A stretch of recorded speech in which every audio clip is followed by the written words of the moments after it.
The following program is an MLWRadio.com production.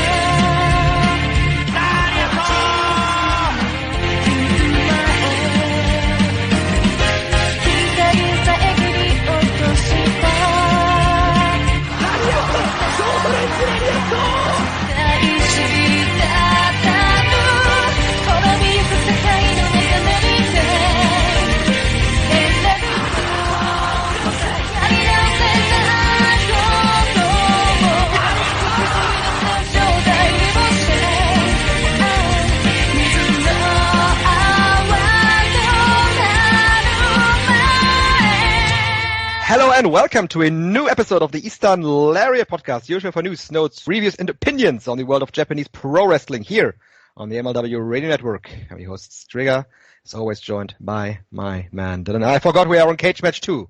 Hi, Dylan. That's right. You can't forget that. We can't be forgetting things. Not on this monumental edition of the show. Finally, ending our G1 journey, covering the Grade 1 Climax 2023, the 33rd edition of the tournament, with a new vision for the company, which happens to be the same vision that I've had multiple times at this point. But a new vision nonetheless that we will talk about, and we will cover everything involved, all of the ins and outs. Look back. You look back to look ahead, and that's what we're doing today. First of all, want to say happy birthday to my grandma. Mama turned 69 today. So hopefully everybody has a good day. Got some stuff coming. Got a cake. Well, actually, it's a pie. Now that I think about it, but there's a pie. Gonna make a roast that she likes. Mama's gonna have a good day today, and hopefully we start off with a good day right here on the Eastern Lariat for all the people out there. So thank you, everybody who's listened to not just this show, but especially if you listen to all the shows. I really appreciate you, because I know there's a lot of people that, you get G1 fatigue, and the tournament wasn't always super well received, or at least not a lot of the stuff they did was super well received this year. So to those who listened, it really means a lot, and I just want to say thank you guys so much. Yes, absolutely. Thank you for listening to our coverage. This is always my most favorite time of the year. You and I are always getting together every 2 or 3 days to do a show on the G1 Climax. We did one actually while I was in Hamburg in my hotel room. That's how important this coverage is to me, that we really are on the forefront of getting a comprehensive look on this tournament. And I really thought we did, and I hope that everybody enjoyed this. And this is the conclusion of it, basically. Absolutely. Well, hey, listen, when you do stuff from Hamburg, that's when you know it's serious. Okay. That's what the people need to understand right now. People cannot disrespect Hamburg on this show, where you're at. But, it was so good to do all of that. Yeah, I totally agree. I had a ton of fun doing it. Like I said, lots to talk about. Good and bad, positive and negative happened at the tournament. But even if stuff is maybe negative in the tournament, it's interesting to talk about. I will say that. So that's the one good thing about it. And, everything going on. I mean, there's a whole world of wrestling that's what I was really impressed with, actually, is that we were able to talk about pretty much everything. As the tournament went along, nothing really got left out too much. No. So I was very happy to see that. Yeah, absolutely. On the world of wrestling, I quickly want to say that I was at WXW, Shortcut to the Top, yesterday. It's their annual version of the Royal Rumble.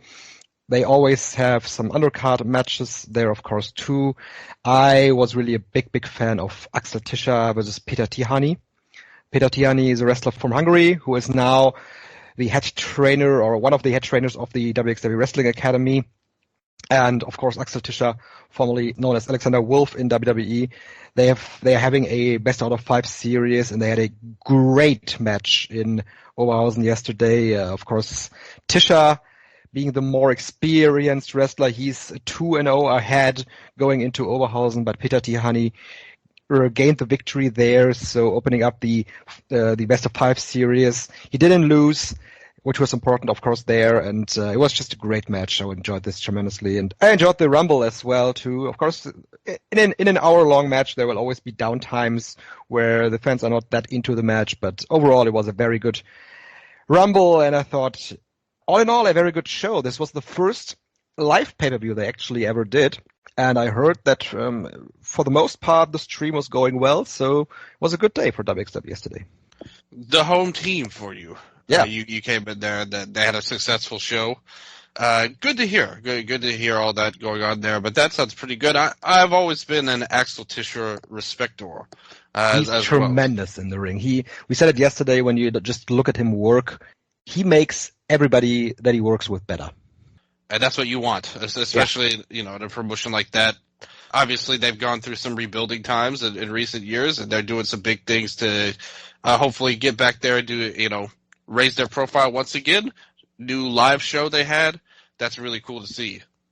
Yeah, absolutely. I'm going to be at their tag festival as well in September. Also a heavy Japanese wrestling influence there. The Astronauts are going to be there, Fumino Yabe and Takuya Nomura. Your team for your fantasy draft, Dylan. Then Shigehiro Irie and Mitsuki Watase, they are rejoining for their Renegades tag team. Hopefully not with Sammy Callahan, that is. And GCW is going to be there too, holding 2 shows while the Tag Fest is going on. And Rina Yamashita is going to come to Germany. So I couldn't but buy tickets for these shows. So I'm going to be there. Originally wanted to stay home because I'm going to Prague the day after the Tag Festival finishes, so I'm going to have to look how I keep up with my schedule to not be too tired when I board the bus on Monday morning after the Tag Fest. You're globetrotting. Once again, you're so busy, you got to go to all these places for no reason other than you just desire. You basically are on top of the world right now, and look where it's taken you. Rina Yamashita. And which is where I would want that. It took me to actually buying a ticket for a GCW show. GCW in Prague? No, in Germany. Oh, okay. They're coming they are running. WXW is running the Tag Festival, and at the same weekend, GCW is also there holding 2 events. Oh, okay. Okay, that's interesting. Yeah. Like I said I would go too if Yamashita was there. I don't know about midnight, to be honest. But you are the one that takes those steps that other men would not. So you are proving yourself once again as the true connoisseur of German wrestling. Yes, not only German wrestling but Japanese wrestling as well. And before we go into anything, Dylan, I want to tell you that I have a new favorite finish in pro wrestling. And it happened today in a promotion called 2AW. They ran their show, of course, in their home square at 2AW Square in Shiba in front of 46 fans. And we had, in the second match of the show, Ayumu Honda defeating the Chiba Man, Dylan. The Chiba Man lost to Ayumu Honda in 9 minutes and 26 seconds because he was eaten by 1,000 man-eating sharks on the outside of the building. RIP, Shiba Man. Rest in peace. I mean, that sounds like a very tragic thing. I don't know why. How was this allowed to happen? What about safety regulations? Why were there sharks outside of a building? That's a good question. I guess the 2AW Square is right near a river or the ocean. I don't know. Is there like a moat around the building in Chiba? Is that how this works? Let's find out where 2AW Square is. Did they build a moat around the arena? I don't think that Google has an answer to that, so I need to check on Google Maps where the 2AW Square is actually located. This is great journalism right here because this is ID investigation discovery right now. Yes. We're discovering the water length next to Chiba Arena. The uncharted waters around 2AW Square. Absolutely. There's actually a river. Mm-hmm. The Miyako River. So maybe the sharks. Sharks don't go in rivers, Strigga. Don't you know anything about sharks? I know. I'm just reading this finish here. Do you think they are lying to? Do you think this pro wrestling company Dylan is lying to me? Well, that's the one thing we know would never happen. So it's clearly. I think they just walked in. They got out of the water and attacked this poor man. Okay, then we have a bigger problem. That's true. See, it's clear you've never seen certain Godzilla movies, or else you would have known this was a possibility. So if you and the Japanese government, which you also apparently have power over in this situation, somebody needs to call Godzilla to get his ass up here and attack those walking sharks, or what's going to happen? Yes, we need some help here. I don't think that Shiba Man can help anymore. And who do you turn to when you need help? Godzilla, of course. Yeah. He's got a new movie coming out. It looks freaking awesome. Where are you at, String? You got to get on your game right now. You got to get Godzilla on the ball. I'm calling Godzilla right when the show is over. Good. Yeah. That's all I'm trying to make happen, people. Well, how do you transition from Godzilla and the man-eating sharks to Tokyo Yoshi Pro Wrestling? I have no idea. There's no transition. But the Princess Cup 23 came to a conclusion this weekend with 2 shows. And I don't know, Dylan, I don't know if this weekend was a good decision to hold these shows, actually. The scheduling was... Why would you say that, Strigo? You're acting like there's some big events happening on the same... Yeah, I'm acting... Man, Noah ran a triple shot in Kirkenhall. Parts of them head-to-head to the G1 Climax, and TJPW did the same. I don't know what these companies are doing right now, but apparently it's not really successful. So, yeah, Kirkenhall was, half full, I guess, if you put it positively. 525 fans for the second-to-last show of the Princess Cup, which actually I thought was a pretty good show. I enjoyed this very much so. I watched the semifinals first, and then the rest of the show this morning this afternoon after the G1 Climax finished. I really liked the Miyo Yamashita versus Yuki Arai match. I know that you're not a big fan of Arai, but I thought that she made a step forward in this tournament and actually added some to her arsenal and looked better, I thought, in this tournament than she looked in singles matches before. Of course, we've said it in the last show that she was paired with probably the best wrestlers on the roster. Still, though, I think doing these matches helped her a lot, and she will be, of course, a main focus going forward. But here, Miyo Yamashita put her away after the skull kick. Great finish here once again. While in the main event of that show, Yuki Kamifuku defeated Rika Tatsumi in a good match. Not a tremendously good match, but I think that also Kamifuku gained a lot in this tournament. I probably would have switched the matches around, wouldn't you? I would have done a lot of things different. That's another question, yes. Yeah, if it were me. If you have these 2 matches, what would you do? Well, Yamashita winning is obviously going to be a better thing. But, I mean, not really, because they wanted to have a surprise. Like somebody making it a surprise challenger. So I get it. It doesn't matter. Neither of the matches were good to me, so it's fine. Okay. Wow. Tough words. What did you think about the final today? I haven't seen this match yet. Okay. But, I mean, considering who's in it, my expectations are low, I would say. It was by far Yuki Kamifuku's best match of her career, definitely. And I thought that she brought a lot to the table, actually. But since you like neither Arai nor Kamifuku, I don't think that this match is going to be for you, actually. Yeah, I mean, I couldn't believe the ratings for that Arai and Miyu match. 8.34 for that. I mean, that was like a WWE rating, where it's like we're on planet Earth. And I don't know what planet I'm on, but it wasn't the one where that was like a 4-star match, to say the least. But I mean, the thing is with them though, it's almost like it doesn't even matter, almost about how good their wrestling is anymore. They're just they're an interesting company, the Tokyo Joshi Pro. Well, actually, they are not, because they don't have a lot going for them, actually, right now. We said it on our last show that they are not hot in any way. They really had trouble in the last couple of months getting fan attention behind them, and you can see that for the last Kurganol shows they did. They were really poorly attended. I was more interested in Toga than the two Yeah, of the semifinals. Told you in our half year was that she's great. Toga got her first victory with great looking. What was it? Was a pickup slam almost like a version of Uranagi and Alabama Slam at the same time.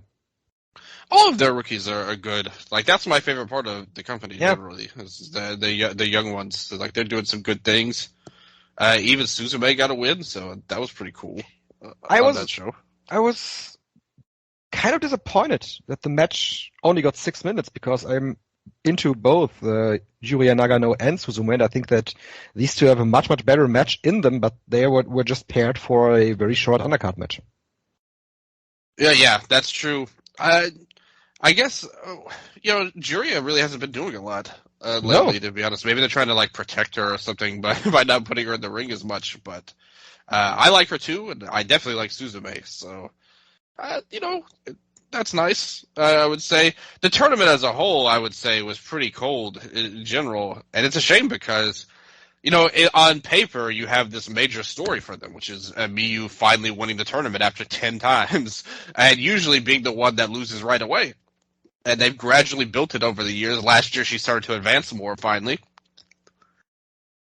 And then this year, she wins it. But there just wasn't a lot going for it. Should have been a real tremendous moment with a hot crowd behind it. And it was emotional for both Kamifuku and for Miyu Yamashita. For Kamifuku, of course, because she made it so far, and for Yamashita because of winning this for the first time. But it's really hard to get behind a tournament like this where just it feels, much like you said, it feels cold. And this show today was better attended. It didn't go head-to-head with the G1 Climax. It was the early slot in Kurikan Hall, which probably helped in getting a better attendance. 657 fans. There's still a lot to ask for, I guess, for the company. Miyu Yamashita is now going for the title. She's going to wrestle Mizuki at Wrestle Princess 4 on October 9. And at that same show, we're also going to get a singles match between Maki Ito and Nyla Rose. None of these are matches that are actually all that exciting. The main event is not a new match, not a hot match. Yeah. They haven't been really teasing anything between these two. It's just a match that's going to happen. Yeah, the tournament itself, I mean, there wasn't really anything. I mean, like I said, Arai advancing all those rounds is going to take away your opportunities to have good matches. But I would say there was like one good match in the tournament, Tatsumi and Shoko, that I would say, yeah, y'all should watch that. And there were a couple of others that were pretty good, but one that really stood out was that one. And when you have a tournament like this, you want to have multiple people that have gained something from it. They tried with Arai Kamifuku, but it doesn't seem like it took too well. And that will never appeal to me, seeing like people like that, like clearly idol wrestlers, ultimately. And it doesn't seem like it connected with too many people in general, based on that. I mean, the one a couple of weeks ago was even worse than these two shows. It was like 400. That's true. Yeah. Under 500, Yeah, see, so, like you said, Miyu and Mizuki, that'll be a good match. It's just not exciting. That's all. So, but I mean, that's kind of their MO, is to go into the old guard. Sure. It's not like, yeah, so I do actually appreciate them at least trying with different people, overall, like trying to get some new people in there. But in the end, I mean, it all came back to Miyu and Mizuki, so I guess we're kind of in the same place where we're always at. More or less. Yeah, that's definitely a big issue for the company. And with someone like Yuka Sakazaki leaving, they'll even have less big matches if they are not, and what they are not, they're just not advancing any more wrestlers to a bigger level. They are trying with Arai and Kamifuku, of course, but will they ever reach a level like Yuka Sakazaki? That's questionable. Arai will get there eventually. I mean, they put all of their eggs in her basket, pretty much. So she will get there, even if like it or not. I guess you could say. I don't know if I've seen a lot of improvement in her wrestling, to be honest, over the years, but she will get pushed. Clearly, like they put a lot into her, so that's something at least. She feels a little different than their other undercard talents that they have. So we'll see. I mean, you look at this tournament and compare it to the Stardom one, and it's like two galaxies. Like it's like a gap of talent so wide. that it's hard to really even comprehend how this happens. When this is, it's one of those things I was thinking about actually, and I am happy that the G1 final was able to do a big number. Yes. At Sumo Hall. They were finally got out of their rut a little bit. They made some moves. We'll talk about it when we get to that. But throughout this tournament, I was thinking for a long time because, I looked at all of the attendances for the G1 from last year to this one. Mm-hmm. And this year was behind them until the very last show. How about that? Yeah, this show was the one that finally made them eclipse last year, which is not good. When you consider, that's supposed to be. Everyone made this big deal about restrictions and things like that opening up, and then you see it at how little difference it really made ultimately, outside of the final show, which did put them over the top. But then you look at the whole scene in general, and especially the Joshi scene, it's even more pronounced. Stardom's doing some good things. They've hit a little bit of a rough patch the last few months in general, but you look at Stardom, they're a healthy company doing good things. Then you look at the rest of the scene, and it's like, this is the Dark Ages again. Yeah, pretty much. I guess there's no way around to sugarcoat it. Yeah, there's no even remotely, in terms of, because the thing is, TJPW, there's not even any talent, period, really, pretty much, outside of a handful of people. The rest of the scene, you have talented people, but not the depth of them in any other company, pretty much. So it's like you see the big gap between everyone else, and it's like, man, what's going on here? That's kind of how I look at the scene sometimes. It's like, because I want to see everyone be healthy and do good, but I don't know. And the thing is, too, when you see these shows and there's just this low attendance, it just makes everything feel a bit minor league in comparison to shows that do much better than these, for example. Like the New Japan shows from Saturday and Sunday, which did good business for the company. And we can jump in right here with Pro Wrestling Noah as well. They ran a triple shot in Korakuen Hall. And the first show did 622, second show 661, and the third one on Friday, finally a big jump to 926. That's more where they should be and where they probably want to be. The tournament itself, the show that I watched, the first one with a very low attendance, I enjoyed the show. I was very much into the Timothy Thatcher and Yoshiki Nomura match. I liked that a lot. I thought that Jake Lee and Yuki Yoshioka had a good match. Everything on this show basically was on a good level. Probably the best match, I'd say, was the Go Shiozaki and Juma Anzai match. So most of the matches were good. It doesn't necessarily go for the main event where Saxon Huxley beat Nakajima. There was not a good ending to the show. Once again, here I would have swapped the matches. I would have put Jake Lee and Yuki Yoshioka in the main event. But they wanted to have Saxon Huxley look big in the main event. Yeah, the show quality-wise was good. The crowd that was there was into the show, but once again, Korakuen just looked so empty with 600 in attendance. Yeah, this is a different case than the TJP show. I mean, they have talent. Like, Noah is a good company when it comes to talent. And they also should have stars. But they're ran by idiots. So is their problem, ultimately. And that's why we're at here. But, I mean, the shows themselves have all been good, I think, overall. To me, the Go and Yuma Anzai match was a standout on that second show. I mean, there was a lot of good stuff. I thought even Inaba and Soya had a good match in the opener. Soya's having a great run in this tournament. Yeah, he's really motivated here and doing some big things after the Congo split. I guess he's taken that emotion that he showed and turned it into a good thing overall. So I really like his run. And Inaba, too, is heating up. And his match with Nakajima was another great match, I thought. So you see guys like that. Yuma has been the MVP to me. The first night, he got so much more out of Lance Anawai than I thought he would. And it's clear that he was a little underrated, I think, watching him, comparing him to Huxley. Especially. Absolutely. I would say so. Lance doing some good things. Yeah, totally. Jake, he's kind of... Because that match with Yoshioka was all right. I didn't think it was too special. And when you see two names like that, you wanted to see a great match. Yeah. And I don't think you really got that overall. No. I think, in general, Jake feels like he's been in second gear the whole tournament. He really needs somebody like to get what we saw versus Sugiura out of him, or like even the Nakajima match in April. That needs to be brought out of him pretty clearly, in my opinion. But everyone else I think has done pretty good. Keno's had some good matches overall. The match with Yoshioka was good, I thought, and the match with Inamura was good as well. You get a lot of good stuff on here, and but yeah, like everybody's doing good. Like I said, I really don't have any negative comments. Other than Huxley, I think is kind of the worst person in the tournament. Yeah, pretty much. The guy apparently blew both of his knees out in the N1 Rumble, and I don't know how he's doing that, but he's still wrestling.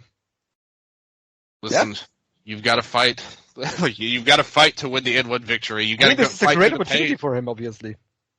Yeah, and he's a champion, so they see something in him. Mm-hmm. I don't know. Yeah. like what it is, but the Anzai and Soya match was another good one. That wasn't as good as the Inaba match or Anzai's other matches, but still was a good match. Yeah, so good tournament. Dr. Wagner Jr. doing good stuff as well. And the tournament, he had a great match on the last show they had, the one with Go in the main event. That was a fantastic match, I thought. Great. Yeah, Go he might be the MVP. Like his match with Anzai and Wagner. Right now he definitely is. When I'm listening to you, yeah. I mean, you can have your own opinion. You don't have to just listen to me if you think somebody else. I haven't seen the matches yet, so I can't really tell. I've only seen the first of the Kurok ultimate shot. Oh, okay. Well, I'm sorry. I'm rambling on about stuff you haven't even seen. I was wondering why you weren't saying anything. But, yes, those are all good matches, I guess you could say. And the tournament's fine. Jake, like I said, kind of a letdown as the champion. You want to have more fire. He really is a lot like Sonata as champion. Like a good wrestler, but just not... There's just not a lot to him, ultimately, to bring it. You have to have it brought out of him. Maybe we should have him handcuffed to the ropes. Well, thankfully, no, they're not doing that. What about Go's new look that he has? Man, he's going through a period in his life that you could maybe describe as a midlife crisis. I don't know. Well, he loses to Flower on the next show. So he's gradually going back to the old Go, I guess. Okay. Maybe he's had a lot of different looks. Crisis is over. Yeah, his whole career is like a midlife crisis. look at how many looks he's gone through. Sure, yes. Go back to him as a young lion when he won the championship the first time, the GHC, him in All Japan. All of these looks are dramatically different from each other. So, this is the latest. Big divorced father energy, right? He wrestles so good, I don't care what he looks like. So, he gets pass. Yeah, exactly. He can wear whatever he wants if he keeps having matches like this overall. But yeah, it's a good tournament, honestly. You have to hope that there was... I mean, maybe there's some reason, like the buildings were cheaper or something, because we were talking about this. This has to be the reasoning. Yeah, it would be a good idea to have shows after the G1 ends rather than when it's going on, but that's not happening. So no, they did all their shows during the G1, not head-to-head with the G1. You can't really say that. But now that the G1 is over, there is no N1 show for 1 week. Yeah, and you see the attendance, and you think that would have something to do with it as well, as running it around the same time as the G1 and during the G1. Mm. And now we're off for a week. Now the tournament's over, so we'll see what happens. But it's been a good tournament overall. Shout out to Jonathan Foy, who was in attendance for these shows. Shout out. Yeah, I got to meet Kawada at his restaurant. Yeah, he did. We were talking about and good rave reviews for Noah and Kawada here, which is the real most important thing. But in one good tournament, I would definitely recommend watching it. Honestly, if you just want some good solid wrestling, and nothing stupid has really happened in the tournament so far, other than Itamura losing all of his matches. But but there's a story behind it, at least. And we'll see where that leads them. So this tournament, most wrestlers are at 4 points, while Inamura is at 0-4. The exceptions are Jake Lee and Masaki Tamiya in Block A. They are at 6. Adam Brooks and Jack Morris in Block A are at 2. And Yuma Anza and Daiki Inaba in Block B are at 2 as well. And the tournament continues on the 19th in Sapporo. I have a double shot in Sapporo on the 19th and 20th. And then they go to Sendai on the 26th, Kawasaki on the 27th, and that's the end of the block action. And then there's the final on September 3rd. Yes, that's it for Pro Wrestling Noah. The final for the G1 Climax happened in Sumo Hall today. They had a double shot there. First on Saturday, they had an attendance that by a small margin did a better number than Altogether did. And remember when we talked about the Altogether number, we weren't really impressed by that. We thought that wasn't really a success. Would you say, Dylan, that the number on Saturday they did for the semifinals was a good number? The altogether number was definitely not a success. They didn't go through all of that just to lose out to Dominion at the end of the day. That's right. That was definitely not a success at all. In the context that you have, again, the tournament has been not the greatest, I would say, not in terms of the quality of it, just in terms of where they're at drawing wise. Like I said, they were behind last year's up to and after that show at the end of the day. So, yeah, it helped them overall. I think the final show is probably much more indicative of the success, the second one, but it was all right. That's about where they're at right now. Again, you have to look at where they're at in terms of look at everywhere else they go and what they're drawing in all of their other shows. Mm-hmm. I think it was all right. But I mean, ideally you would have wanted more. Like if all things were right, like I said, you don't want to be just now passing last year at the end of the tournament. If everything was how we wanted, but where they're at in reality, yeah, it was a pretty all right number. It was all right. And the number for the second show was 8,283. That is much, much better. That is, I put it on our Twitter at Eastern Lariat, that is closing in to what they were doing before the pandemic in Sumo Hall. The last show, I pointed that out, too, on Twitter, that did a really outstanding number was in 2019, King of Pro Wrestling 2019, with over 9,000 fans. So this show today, with the final between Tetsuya Naito and Kazuchika Okada, did a great number for them, considering the circumstances, of course. And you'd think that there was a really strong walk-up to this because of the announced final. And we are looking at these two shows. There was a lot that happened on the undercards on both shows. We really don't have to go into the matches because all of these matches followed a very similar formula. They were multi-man matches, and they basically all got 11 minutes. When you look at all the match times, it's really striking that all these matches are around 9:37, 10:05, 11:03, 10:50, 10:25. Going back to yesterday's show, what did we have there? 10:57, 10:57 again. So all of these got told, yes, you got 11 minutes. And what happened on the first show is Oleg Boltin. He won the Young Lion 3 consecutive battle, and I would really love to see these matches. I told you on the last show that I was going to watch these, but I can't. They're dark matches. I would really love to see these Young Lions go to work.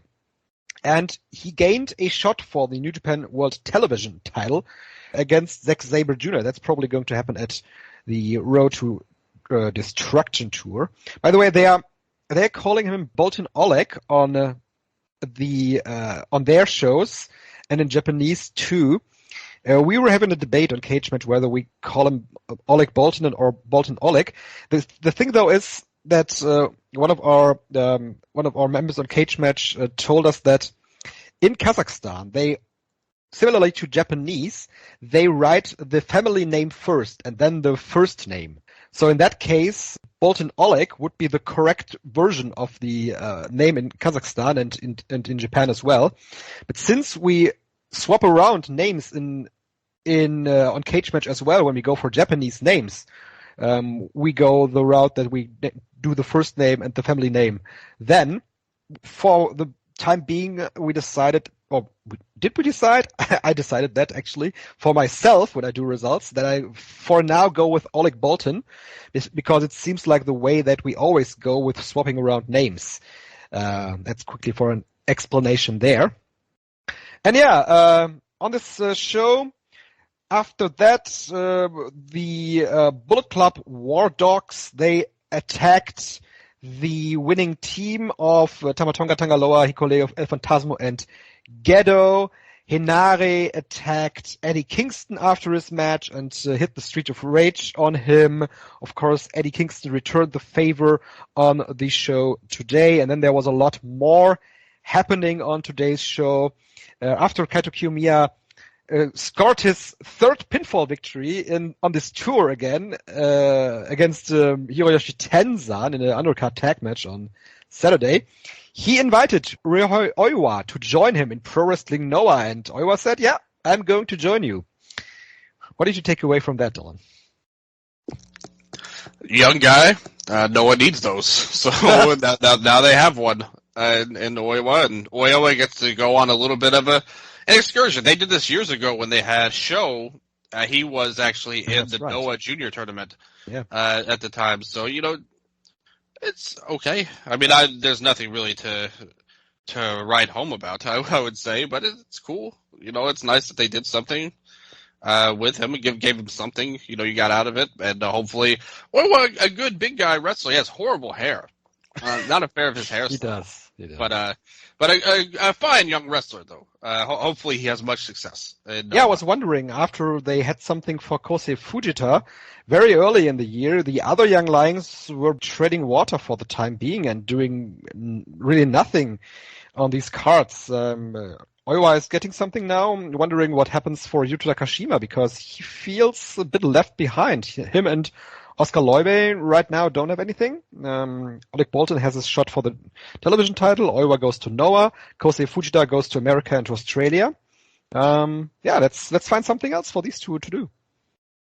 I think you'll see a lot of matches with them wrestling each other. A lot. You would say. So that's kind of their MO with the young guys right now in New Japan. Mm-hmm. But a good young crop. All of those guys have talent.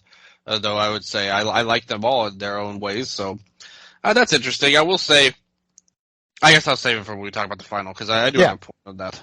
Okay. Yeah, so what else happened? Shota Umino and Ren Narita, they were on opposite sides of an undercard tag match as well, and they brawled after the match, hinting that these two are going to have another match, probably at the Destruction Tour. They had a time limit draw during the tournament, so this only makes sense. This also helped Ren Narita get a little shine on him, because he definitely needs it, because you can clearly see, we talked about that also, that Umino and Tsuji are clearly those that are much more in the focus than Ren Narita.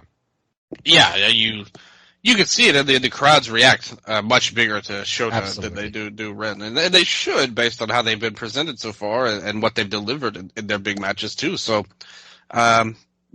it's a good rivalry that they have here. Like something between the two. You could question a lot of different things about how things went in the tournament, but they're both talented guys. Narita, I was a fan of his wrestling. He really seemed a little shook throughout most of the tournament, but he ended it on a high note. I thought the match with Kaito was his best match. And Umino, I also thought his match with Kaito was his best match earlier in the tournament. And you have an easy story with them, so let's see where they go long term, if they build anything more, if it's just a destruction match and Umino could just get a win over him. TMDK, they beat the team of Goto, Yoshihashi, Taguchi, and Oleg Bolton. Haste pinned Goto following the Tank Buster. That's the double team move he and Mikey Nichols are doing, so they are getting a tag title shot. They provoked the champions after the match. And similarly, Tamatonga held the Never Openweight title up after the fifth match, while Hikuleo and El Fantasma posed with the strong openweight championships. So they laid out the challenges there. Hikuleo and Fantasma, actually, Dylan, they're actually a team with some history. They teamed together when they were both in England in 2019. So it's not out of the blue that these two are teaming. Probably not my favorite tag team, I gotta say, and not too hyped about that match. But TMDK versus Yoshihashi and Hiroki Goto should be really good. Yeah, we're going back to where we were a few months ago. Like, these are all rematches of stuff. Yep. Not a lot of depth in these divisions right now, I think you could say. That is right.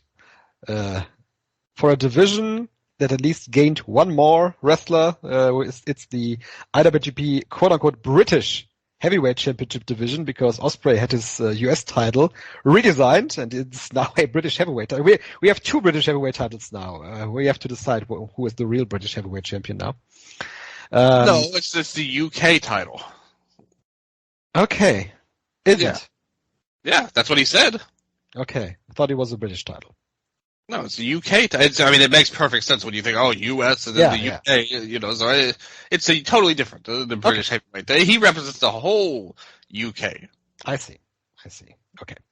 Yes, but Yota Tsuji, he challenged Ospreay for the title after he gene blasted him into oblivion with a great-looking spear. I think this is going to be a great match for Yota Tsuji because Ospreay will do a lot for him. Of course, Ospreay is going to take away the win, but at least for Yota Tsuji, I see another match where he can look really strong. Yeah, the match should be really good. I think he would be better served, though, like with a steady climb upwards rather than have these one-off title matches. Like, I don't know if that's really the most effective build to anybody, really, but especially not him, a guy who's a beast and has everything it takes to be a main player. It is, though. It's always been their way of handling these young wrestlers. You've seen it a lot of times. I don't know about that. I don't think their way is to give them world title matches in their first match back. No, but their way is to give them big matches that they lose in their first months that they have after excursion usually. I think it's, it's different when you're putting them in these major matches like this. You're giving people expectations. I mean, remember the match with Sonata. Everybody wanted him to win. Yeah, absolutely. That was a different situation, but now he's back basically in this role where a lot of the young talent is, that they claim matches against bigger stars and ultimately come out losing at first.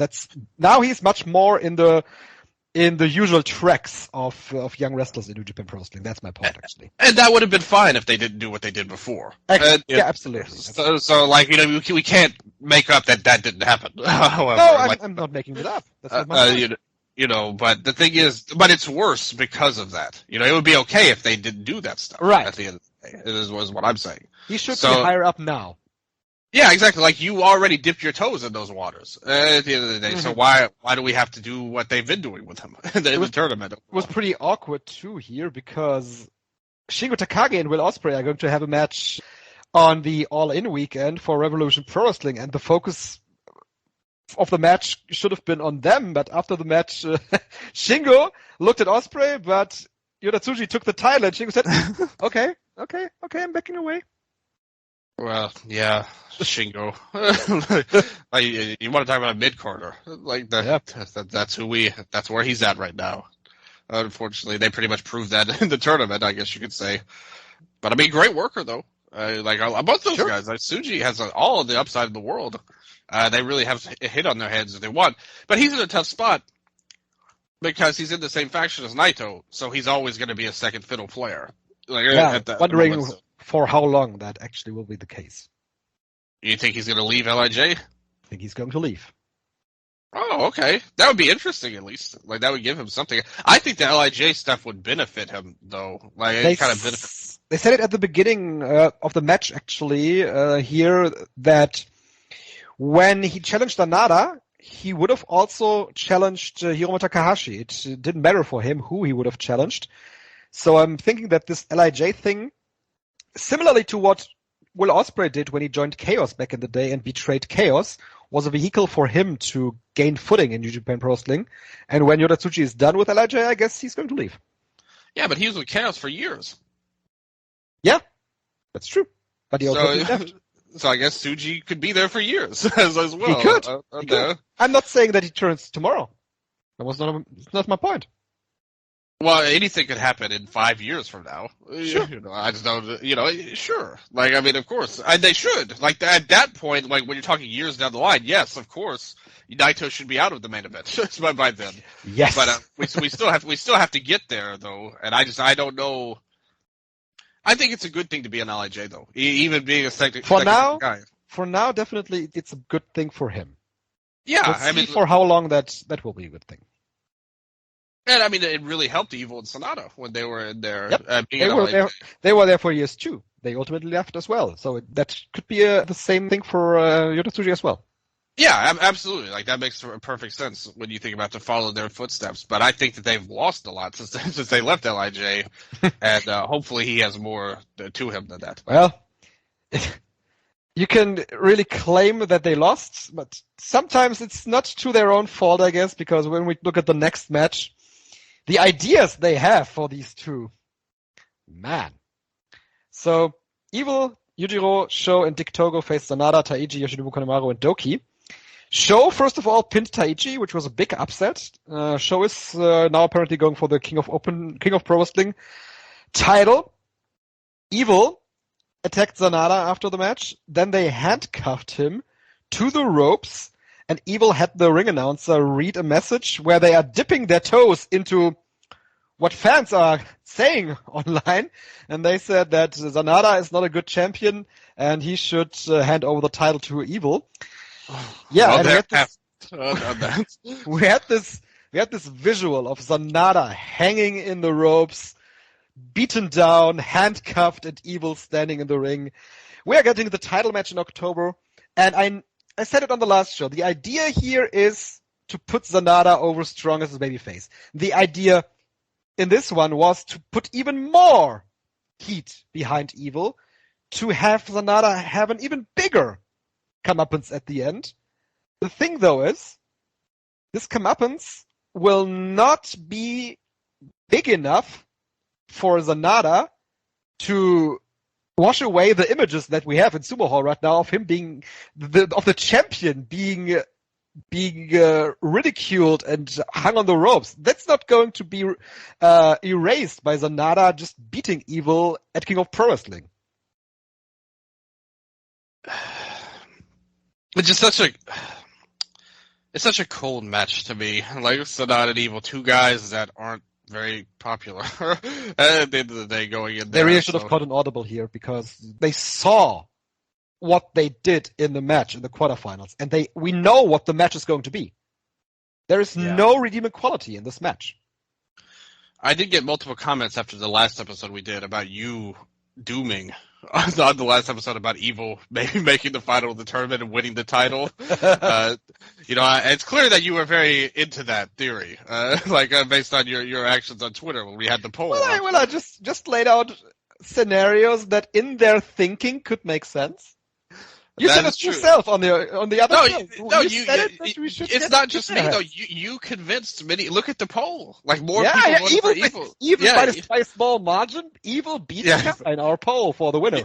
Yes, very small margin, but still, regardless, it was like 11% to 10%. Evil won, but regardless, most people thought. Okay. I think you did a good job of convincing people, and like what you said was not unreasonable. To be honest, it was like very realistic if you think like them, but maybe that is a step too far in the long run. And I definitely think Sanada will beat Evil over the title. Did they say when that match is going to happen? No, they are having a press conference tomorrow morning.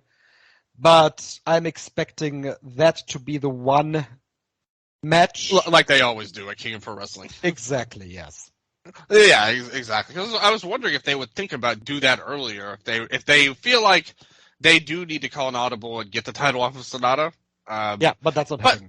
Yeah, exactly. Like, the thing is, him versus Naito makes all the sense in the world when you consider Sonata's story, which is beating all of the LIJ guys, and then he finally faces Naito. So it's like it makes sense. It's just he's a bad champion, and apparently they know this based on this angle, which you'd think, okay, we know he's a bad champion. We're going to say he's a bad champion on our show. you would think that maybe you wouldn't have this bad champion go undefeated in his block and not put over anybody that you would maybe have hopes for, like a Tsuji, for example. But what do we know, Strigger? Well, we know that we definitely had a semifinal and a final at the G1 Climax. There's no need to go into any details for the Okada and Evil match. Just think about any Evil match that you've ever seen. That's the match. Plus, I thought there was a great comment on Cage Match about this in the reviews. Okay. Where, let me credit the right person here, who gave this review here. I don't want to steal his points. Okay, Kill Owens Kill. Where, long story short, to summarize his comment, because that's a good paragraph. He was basically saying, why does this match have a good rating and other matches have bad ones? Just because Evil lost? Like, that just made... Yeah. Like, if he wins or loses, that makes the match better or worse? I think that's the reasoning for people to like an Evil match better when he loses. Which is stupid. I know. Like, that makes no... That's ridiculous, but I agree with him, because if you look at the ratings, the ones where he loses, because the thing is, you and everybody, and even me a little bit, we all were worried that Evil would win. So when he doesn't win, it makes us happier that we didn't have to deal with another Evil match. It's tough because... For a heel, you want the heat to be that the babyface overcomes the odds, the obstacles, and all of that. Mm-hmm. But with Evil, the heat is we're just happy the pop is that this match is over and we don't have to watch him anymore. Like, that's why people like it, because he wasn't going to go to the finals. We didn't have to see another of these stupid Evil matches. Is that effective heat, I wonder? No. Yeah. Not. Yeah. That's my entire point on Evil for the last shows. Well, it's my entire point on Evil for years. Yeah. Everybody can see, like, anybody with sense can see that's true. It just makes you wonder, why are they doing this at this main event angle, which they haven't done for so many years. Again, he was a cold guy going into the tournament, all things considered, and now we're doing this, and Sho getting a King of Pro Wrestling shot versus Taichi.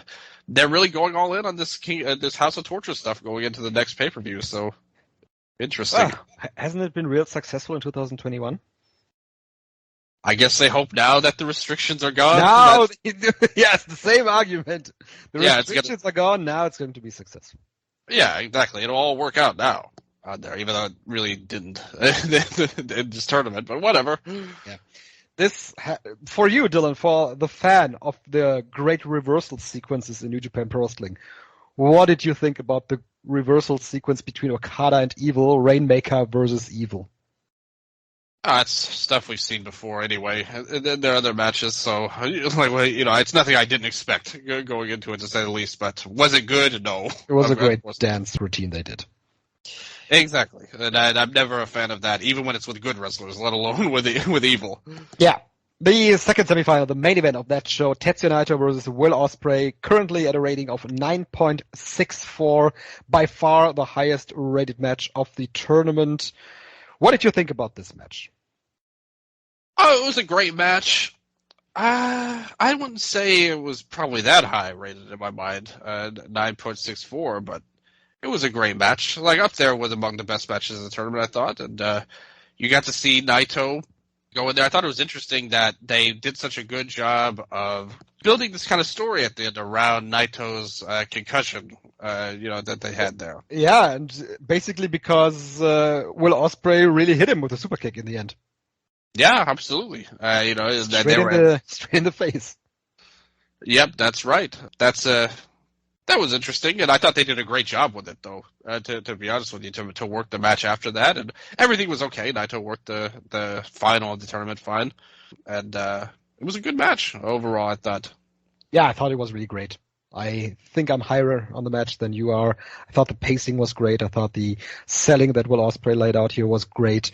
He, in the end, had to drag Naito to the finish line because, much like I said, the super kick really hit, and I think it knocked Naito really loopy. Great spots here too, with Naito missing the Stardust press. He always goes back to Stardust Genius Naito in these big matches, and it's sometimes to his detriment. Here he didn't land the Stardust press.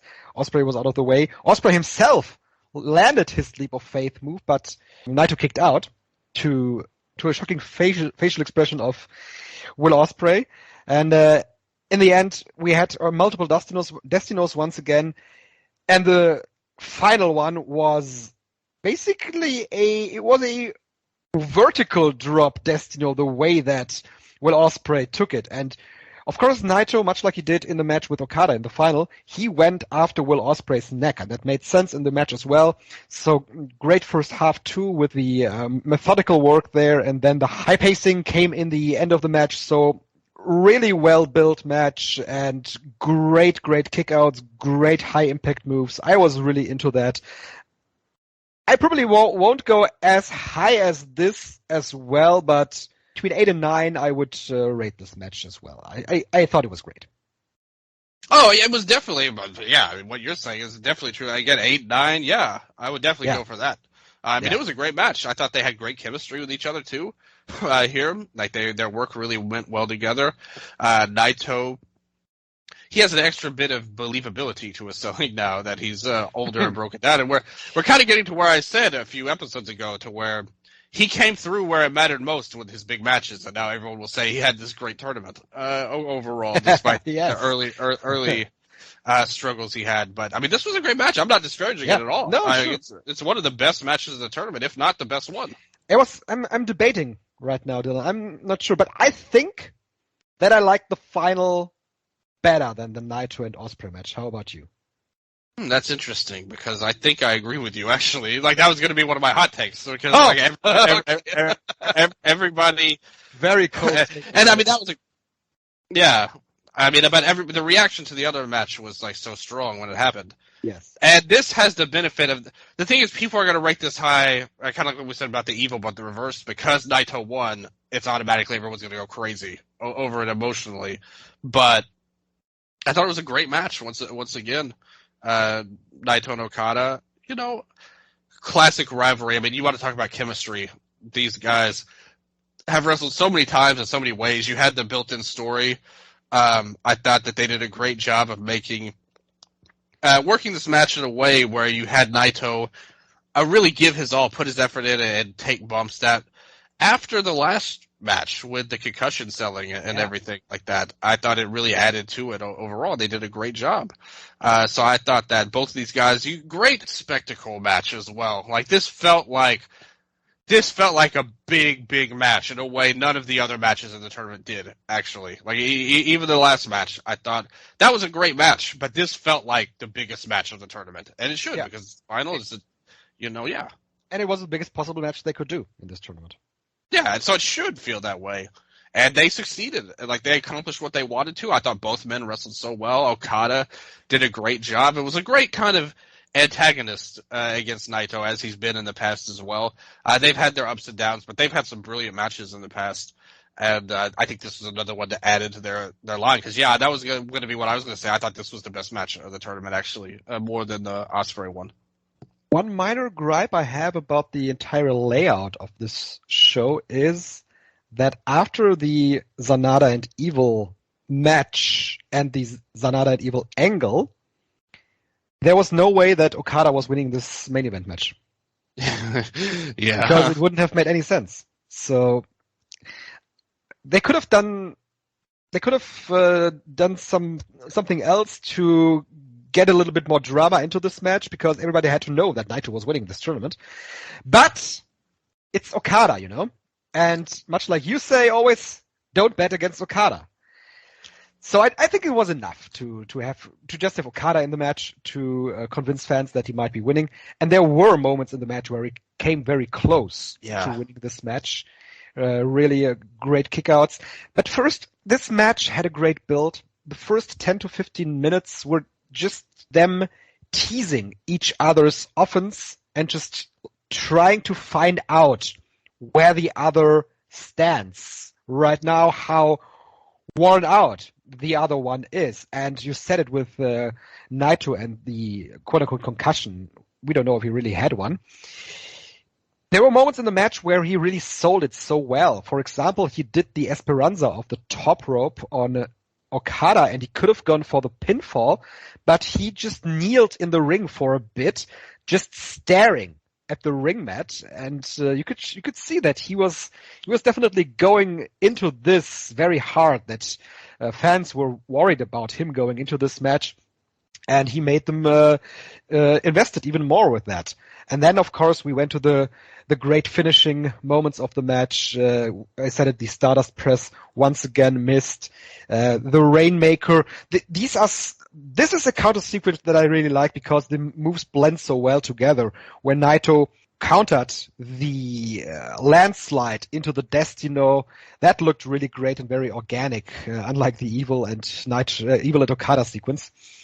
And when the last Destino hit, Sumo Hall really erupted. So they placed all the pieces of this match so well together. Great pacing, with a slow start and a great finish.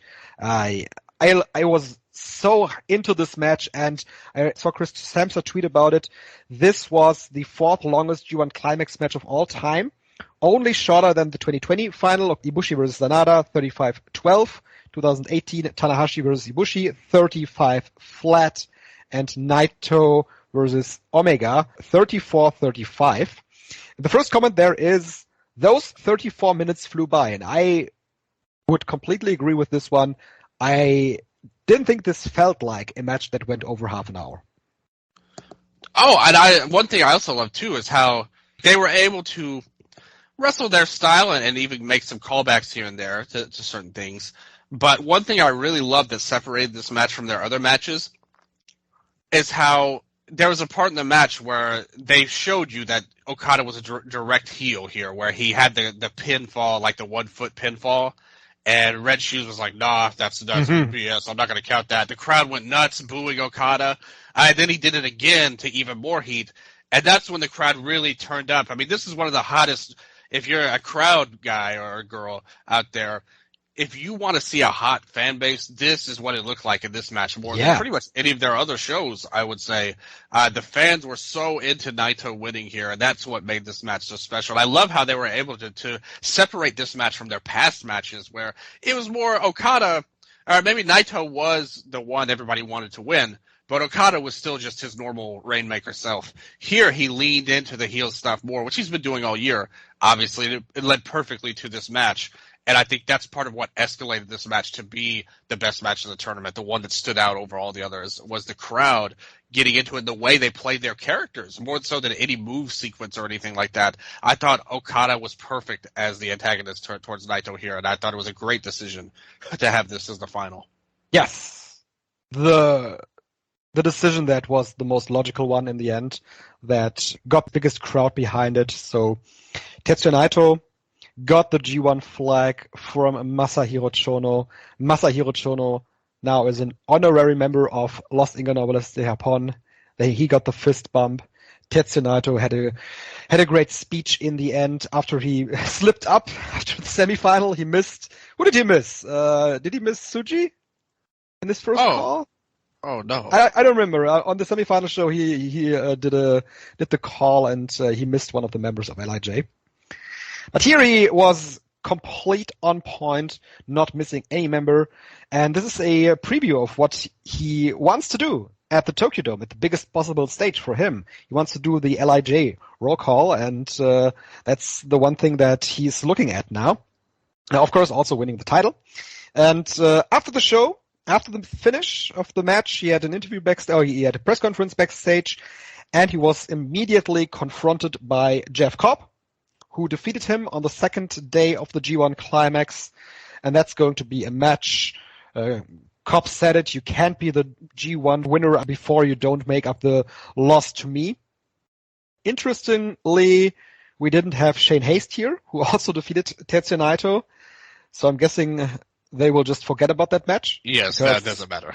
That was points control. It doesn't matter, and ultimately it shouldn't, because they told us what they think about Shane Haste as a singles wrestler. Yeah, and it's going to be the one match with Jeff Cobb and then it's on road to Wrestle Kingdom. And it makes sense because they're going to do LIJ versus the Empire with Tsuji go after Ospreay. Like they're going to do all those matches of the tour pretty much. So that's pretty much why that's happening, more or less. Yeah, I guess they won't get rid of the briefcase like you wanted. I guess we talk ourselves into a shoot every year, Dylan, but it's never going to happen. No, not me. I wasn't buying that. What you were selling on there. So I don't know why they like this stupid ass briefcase so much, but I know that they do. They do. So I do not think that they're going to get rid of it now. Or one of the biggest stars in New Japan Pro Wrestling, actually. The biggest star is the briefcase? Yes. Wow. I mean, that's a tough call. One thing I wanted to say. It's well protected. And they should protect other people more, but the thing is, I wanted to say this about the final show. There were times in the past where the final show was a big show. Mm-hmm. Like second to only to Wrestle Kingdom, pretty much. You had title matches, you had surprises, you had them working with interpromotional stuff, and it being a big deal. This show was a complete nothing show outside of the main event. It's been that for years. Actually. And everyone would say, "Oh, it's the pandemic." Like now, they would want a big one, but they chose to go away from that, or like not go away from what they've been doing during the pandemic. Rather, it's been that actually before the pandemic too. Wow, Shibata came in 2020, right? Him and Zack had that match. Oh yeah. That's right. That was the one surprise they had in the last couple of years. I'm just looking up the 2019 G1 Climax final. Let me quickly look that up. August 12th, 2019. It was a nothing show with only multi-man matches as well. Going to 2018. See if there was anything special. So that's when Shibata came back. That's when Shibata came back, yes. There was the return. Otherwise... Regardless, no matter what's on the total, they still had at least something on there. They did have a never openweight 6-man tag team title match on the show. And otherwise, they had Rey Mysterio on the show. Okay. See, that's what I'm saying. So, for the most part, all of those shows were bigger than what we got here. You just said you at least had something on here. This show, it literally is a nothing show outside of the main event. And why? Why can't they, even if it's just like you said, a tag match?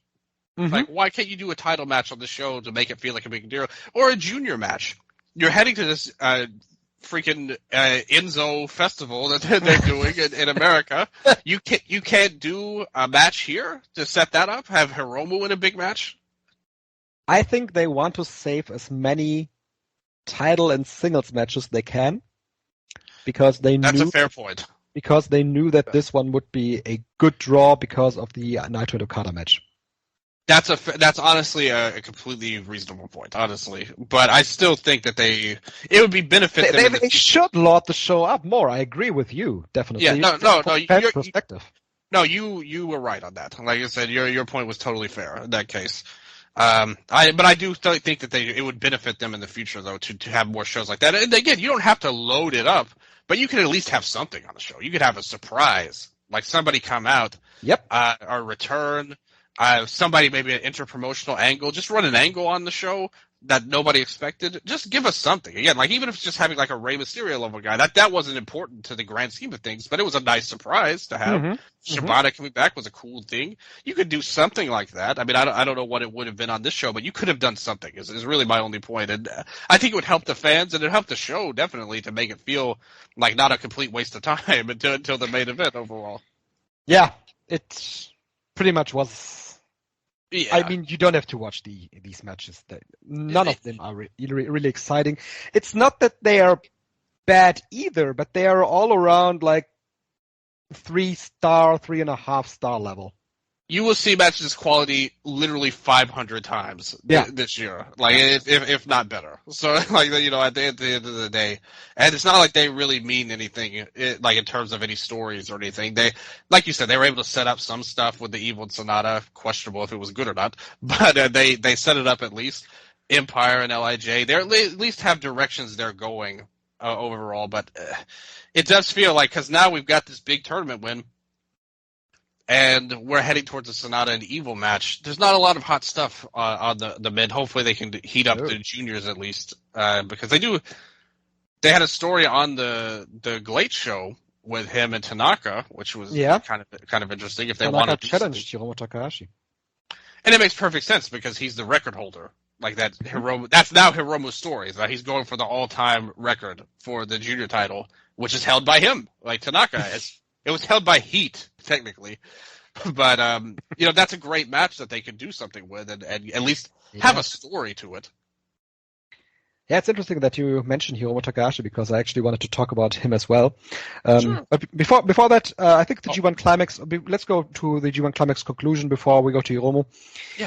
Yeah, the tournament overall. We had a tweet on our Eastern Lariat account, and we saw that there is a grade for the tournament between 1 and 8, 1 and 10, and most of them 1 and 8. Yes. Most of them actually landed around 5 and 6, and some at the 7. One even went as low as to say that it's a 2 out of 10 tournament. Yeah, I can't say this was a hot tournament. I can't say this was a good tournament. There was a lot of nothing in a lot of undercards. We said it that very early in the tournament. There were surprises. There were good surprises like Michael Nichols, who laid that out as well. But ultimately, when you rate this as an entire tournament, I think I'd also go and say probably a 5 out of 10 tournament.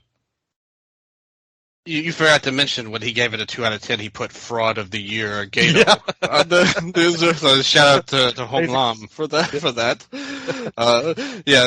So yes, he's telling the truth right now. I would say we gotta mention that part at least. Gospel according to Hong Lam. Absolutely. I put up a few little awards, like nothing major, like the half year awards, but just a few little categories that I thought were interesting to look at. I think it's now that I look at this, actually, Okada and Naito and Ospreay and Naito had kind of a similar amount of votes, so that's a good. You can go either way. Yeah, they were both great matches. You're right about that. We had one for Eddie and Ishii as well. That's a match everybody liked a lot. A lot of people liked a lot too. Even Shingo and Eddie was there. That's pretty. Wow. Marino coming in with the Shingo love right now. You had some stuff with Hanari, Tsuji, Shota, Kid as all gained stuff. I think all those guys gained stuff from the tournament in their own ways. I would probably pick Umino, Hanari, and Mad Mikey. And the thing is, everybody knows Hanari was all right. I liked him well enough, but Mikey really captured my heart at this point in the tournament. I thought he was one of my favorite people to watch.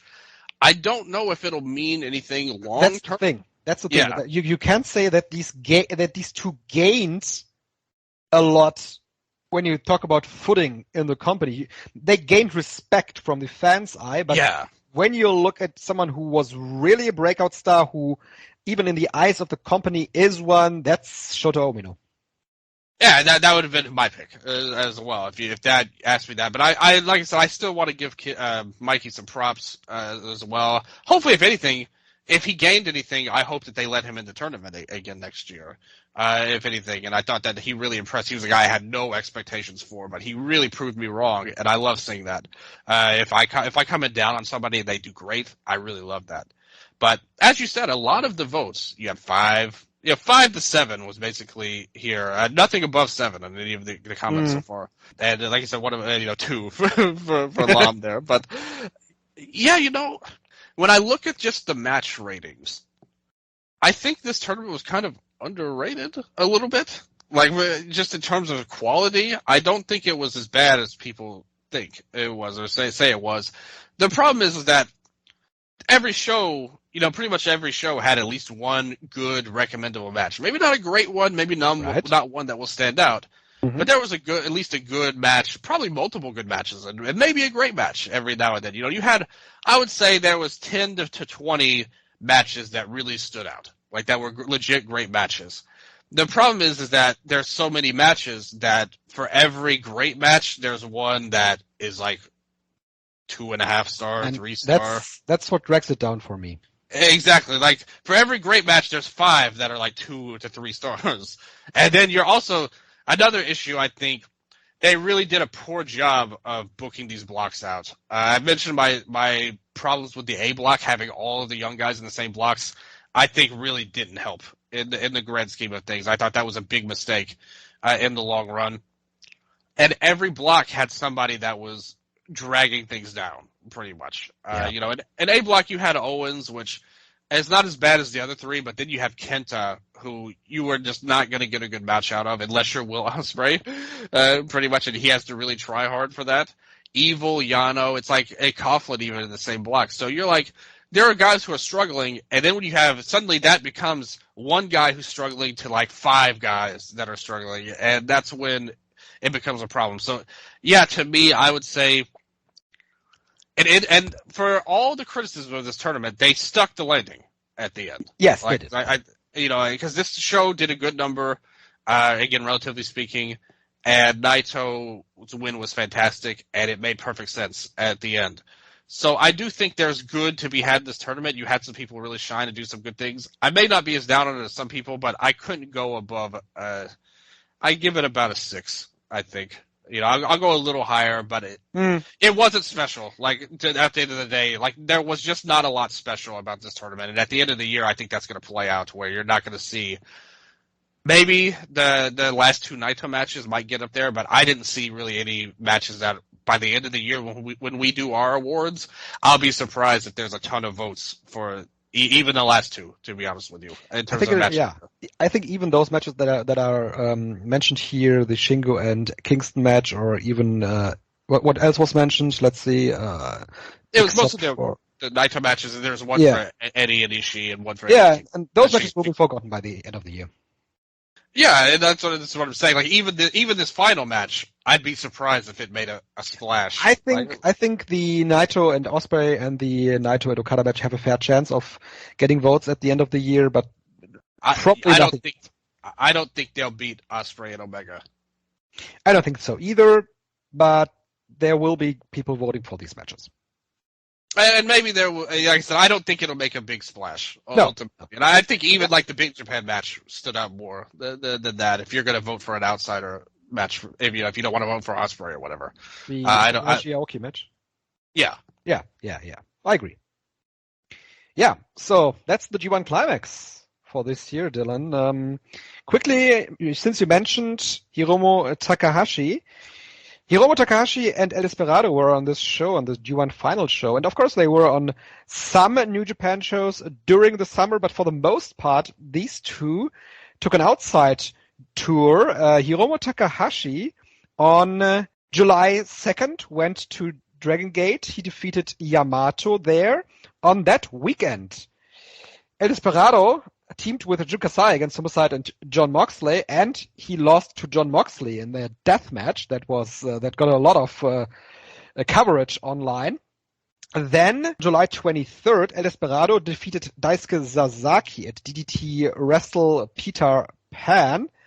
And then there was a show from Freedoms on Friday, Freedoms Yokohama Gold Rush in Yokohama Budokan, that did a great number for a company on the level of Freedoms. They drew 1,286 fans. Remember, the first day of the N1 in the same building did 800 fans.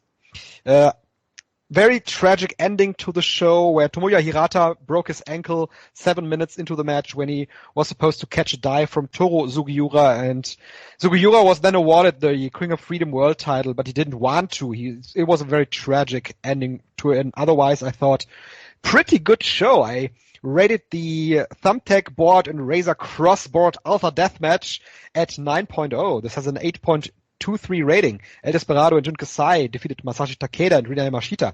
And on that same show, Hiromu Takahashi and Tatsuhito Takaiwa defeated Dragon Libre and Takahiro Katori.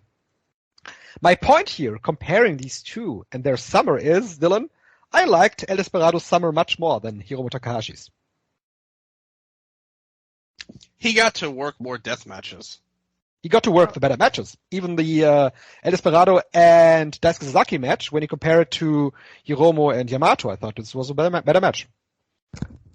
I don't agree with that. That was like a nothing match to me. That Sasaki and Desperado match. I mean, he's like living passion projects right now. Desperado, like wrestling Sasaki's wanted to do that for years, wrestling these death matches.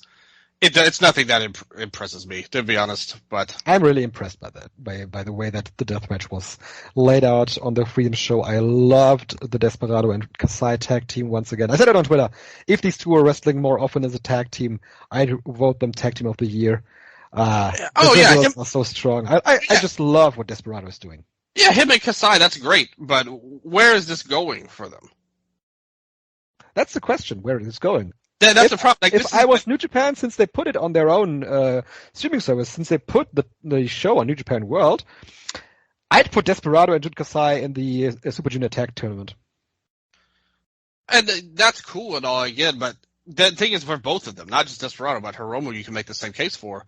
Yeah. The fact that they're letting them do these like vanity projects over and over shows you how little they actually mean to the grand scheme of New Japan. The grand scheme of things, they are not focused in the summer, so they get to do these outside things. That's true. Exactly. Like, this is stuff you'd see like Nagata and Kojima doing. You don't see Okada doing stuff like this with other companies. And I mean, we know that Desperado is not really a draw for them when they've tried, like in the past with him and Okada, but Hiromu is somebody that has had success and done great things. And it's always one of those weird things to me. He is somebody that, in my opinion, should definitely be a regular G1 participant. Never mind his wrestling, just for his star power. I think that they need somebody like him because there's loads of guys that nobody cares about in these G1s at the end of the day. They need people that connect with the fans. And for some reason, he's been on this junior tour, which...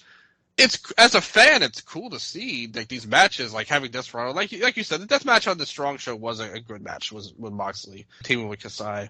But you want to see these guys do major things, like big things, and instead they're just doing these like outside stuff for some reason. And I don't know if that says a lot about their standing in New Japan. Yeah, but since they had a very similar summer, you mentioned the junior title situation. They haven't wrestled in quite some time, right? I can see one of those matches on tour on the road of Yomo Takahashi to get the highest number of defenses be against El Desperado again.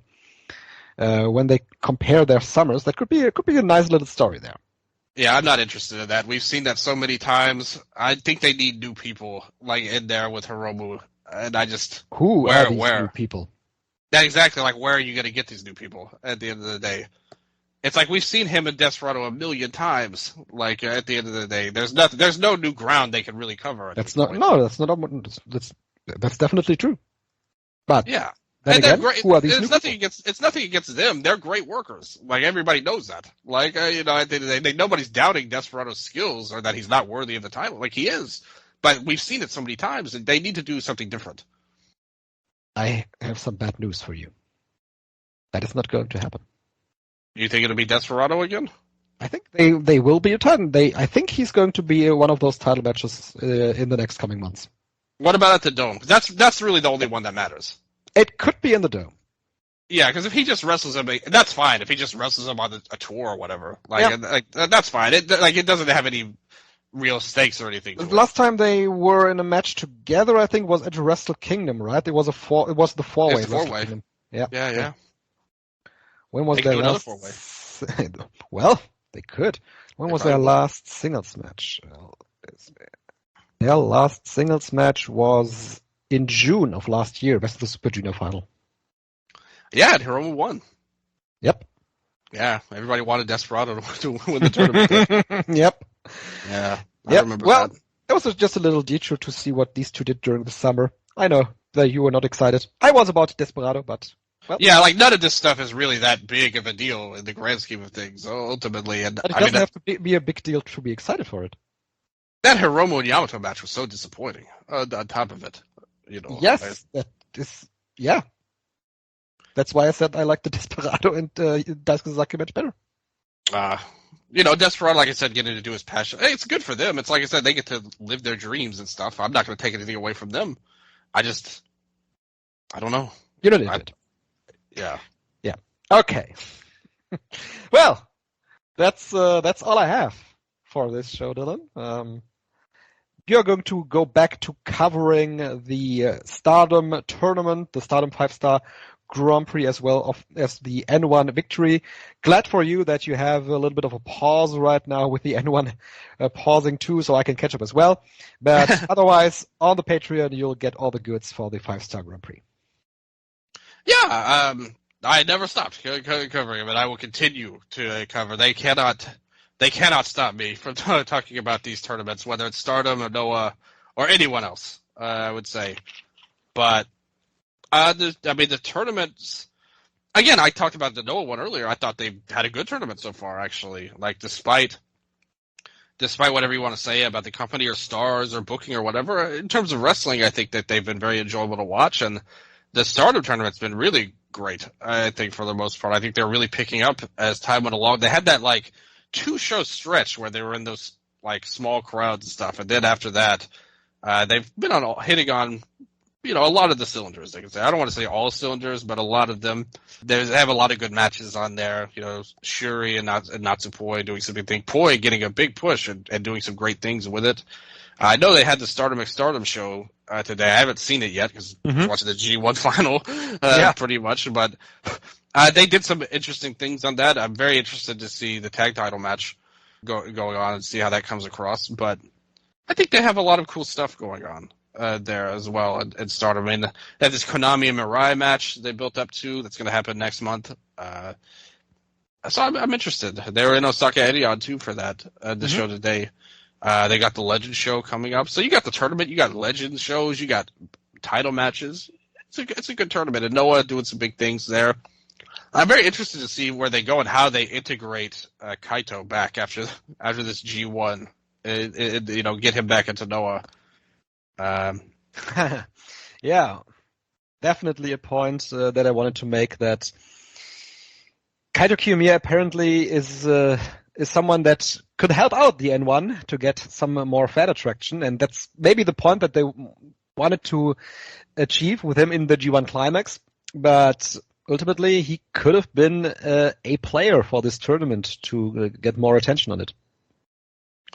Yeah, because I think you would have people speculating, at least, they did that in the G1 even. A lot of people were speculating about him being a major player in that. Yep. So obviously in Noah, he would definitely get that kind of fan talk. But I mean, we've talked about him a lot on this show, so if that's what they wanted, I guess they've done it.